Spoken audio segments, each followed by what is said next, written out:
So in my battle of dealing with Bermuda grass, it's so invasive and I'm just so sick of all the weeding and stuff, and I just couldn't keep up with it. So I thought I'd build these raised beds, and I did them quick, and I tried to do not as much soil. Oop, I just dropped a cherry tomato. So that I could have more soil in the other beds, because the soil that you have delivered is pretty expensive.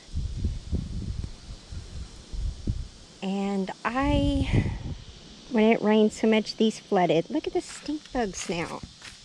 So this filled up with water, busted this out, pushed it out, and it was just a huge mess. And I don't like all the weed seeds and all the crap growing in here. Look at that. There's a bunch of them.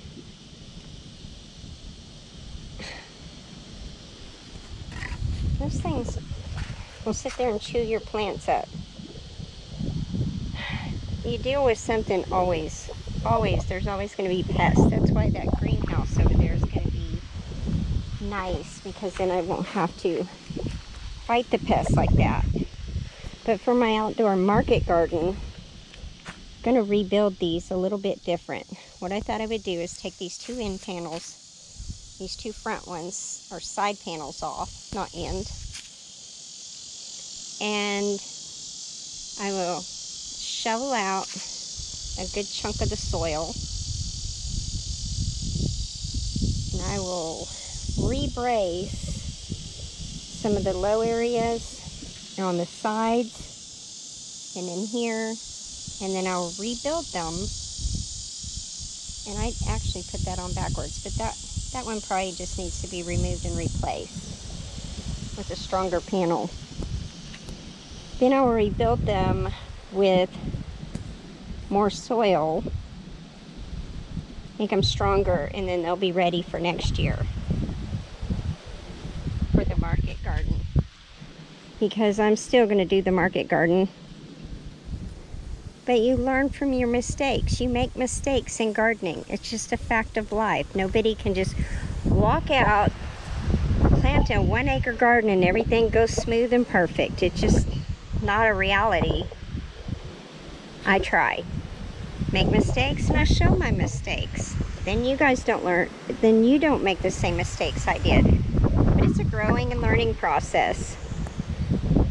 And I'm not going to stop. Just going to redo it and try again better for next year. So that's what I'm going to do with these. And I'm still going to plant my cherry tomatoes right here. This will be a cherry tomato garden. And so that, oh, look at the butterfly. Oh, I love butterflies. Matter of fact, I'm just going to set my cherry tomatoes down.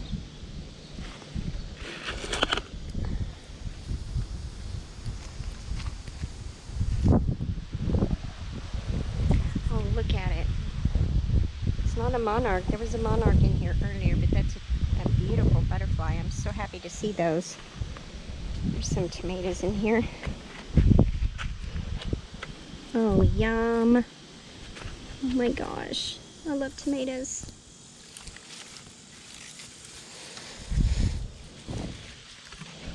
So a good friend of mine and a awesome seed trader, my friend Alyssa that lives in Naples, she sent me a variety, and I gotta get my map out and figure out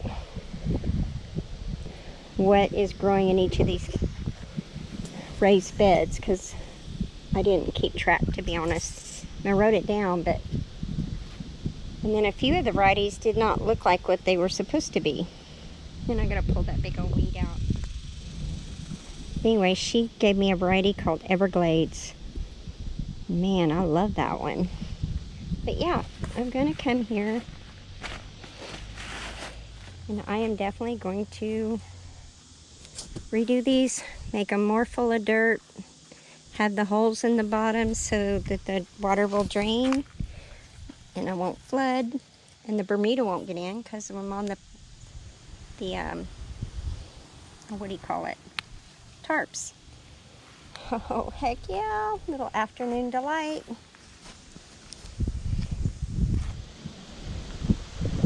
Then I'm going to go ahead and take apart some of those and redo those. But you know, just a part of growing. I thought, since right here gets a lot of shade, this bed just didn't do very good. So I think I'm going to take all the dirt out of it. And I'm going to build some down over here where they're going to get a little bit more light.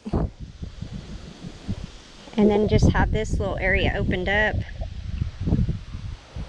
That whole area needs clean. That's like inviting snakes. And then maybe scoot this one on back where it's going to be in the sun. I don't know. I may leave it right there. And I may just build just a series of squares like this. But I'm going to make them strong, and I'm going to put more dirt, and I'm going to have holes in there where they get good drainage, and definitely going to put some tarps down so I don't have to deal with the mowing or the Bermuda grass. So I have a friend that's going to get us some of those huge tarps, and I'm going to use those. Even if I have to redo all this back here, it'll be well worth it. Because as you can see, the Bermuda grass grows so fast and so thick, there's just no way to keep up with it. And I really don't want to. I don't want to deal with all this. Anyway, that's kind of the plan. Part of the restoration process. Talk to y'all later.